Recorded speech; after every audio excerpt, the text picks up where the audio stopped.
Alamin. Baik, kita ke informasi selanjutnya di mana ini ada informasi ratusan calon jemaah umroh asal Aceh Utara diduga menjadi korban penipuan Biro Jasa Travel asal Kota Medan.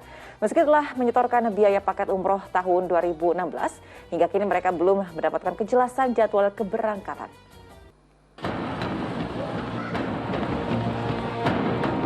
Nasib malang menimpa 121 calon jemaah umrah asal Kabupaten Aceh Utara dan Aceh Timur ini.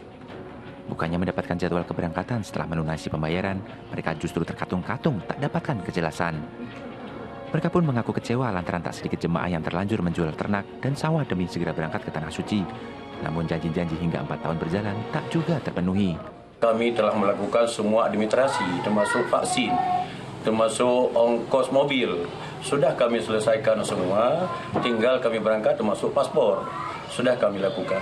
Ternyata diundur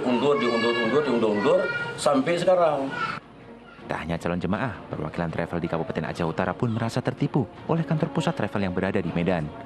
Bahkan uang sebesar 2,8 miliar rupiah pun telah dikirimkan ke perusahaan. Kami ingin juga melihat atas itikat baik daripada Azizi,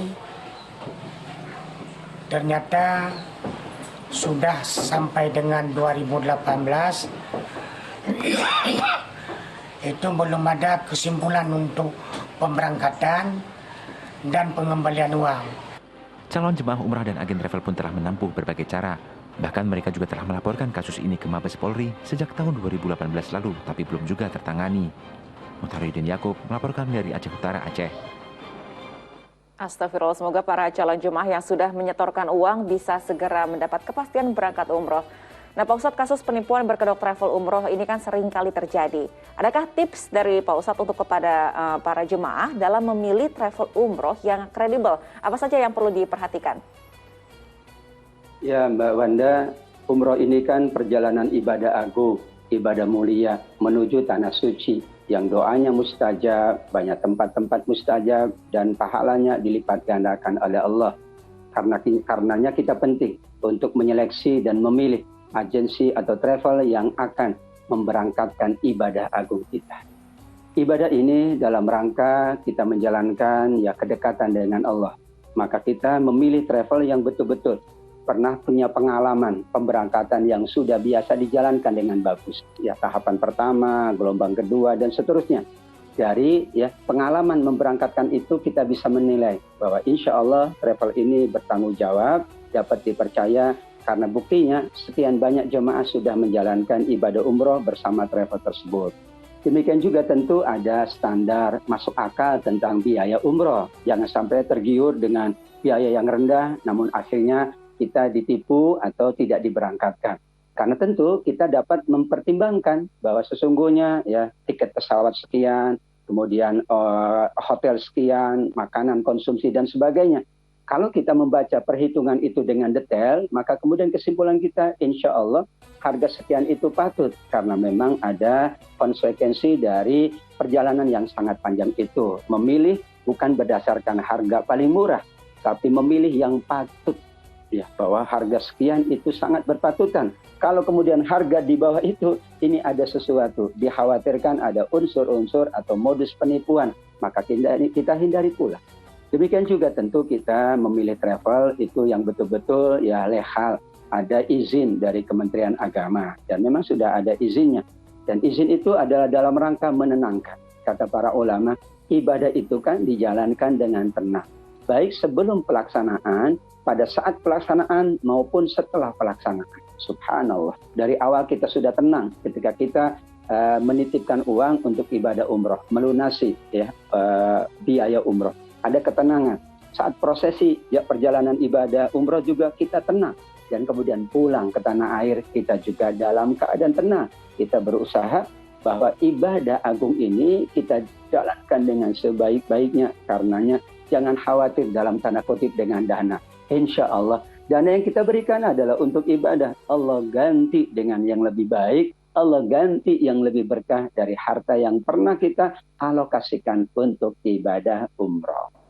Betul, sekali lagi memang jangan tergiur harga yang murah begitu ya Pak Ustadz, sementara untuk kredibilitasnya tidak bisa dijanjikan begitu ya. Nah Pak Ustadz, ini kan banyak istilah yang sedang digencarkan oleh suatu perusahaan gitu ya, pay later gitu istilahnya. Ini kasus travel umroh yang menawarkan paket biaya dengan cara dicicil atau utang. Jadi berangkat umroh dulu begitu ya, bayar nanti setelah pulang. Nah ini sebenarnya boleh nggak sih Pak Ustadz? Sementara kan kita tahu ya bahwa umroh dan haji itu memang hanya untuk orang-orang yang mampu begitu. Ya Mbak Wanda, ini strategi ya, strategi dari perusahaan. Tentu ini kita memahaminya dari dua sudut pandang. Yang pertama, ada orang-orang yang mampu melunasi hutang. Misalnya mereka yang gaji bulannya tetap. Tapi waktu untuk berumroh hanya di awal bulan. Kalau di akhir bulan tidak mungkin, dia harus izin ke kantornya, harus izin ke perusahaannya. Maka kalau termasuk yang mampu melunasi hutangnya, maka dikategorikan dibolehkan. Sehingga kemampuan ini dihitung dari hasilnya setiap bulan.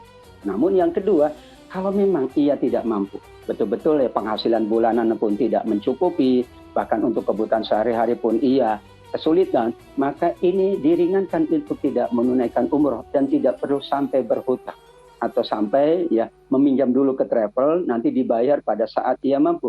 Karena juga ada kekhawatiran, pihak travel kan juga membutuhkan dana itu. Kalau nanti ya dana yang distorkan tidak memadai, travel kemudian menanggung dan akhirnya terjadi sesuatu yang tidak diinginkan. Walillahi 'alan nas hijjul baiti man istata'a ilaihi sabila, digariskan oleh Allah.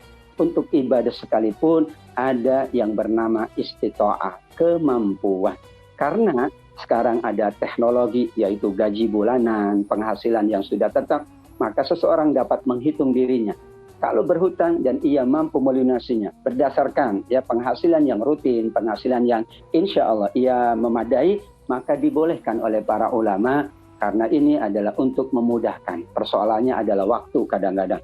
Namun kalau ia memang betul-betul tidak mampu, memang tidak memungkinkan untuk menunaikan ibadah umroh, Allah berikan keringanan. Insya Allah kita bisa menunaikan ibadah umroh nanti saat ya Allah Subhanahu wa taala anugerahkan harta untuk kita menunaikan ibadah umroh dengan kepemilikan kita yang sempurna, bukan dengan berhutang atau menyicil. Masya Allah, jika memang niat begitu ya pasti ada saja jalannya ya Pak Ustadz ya.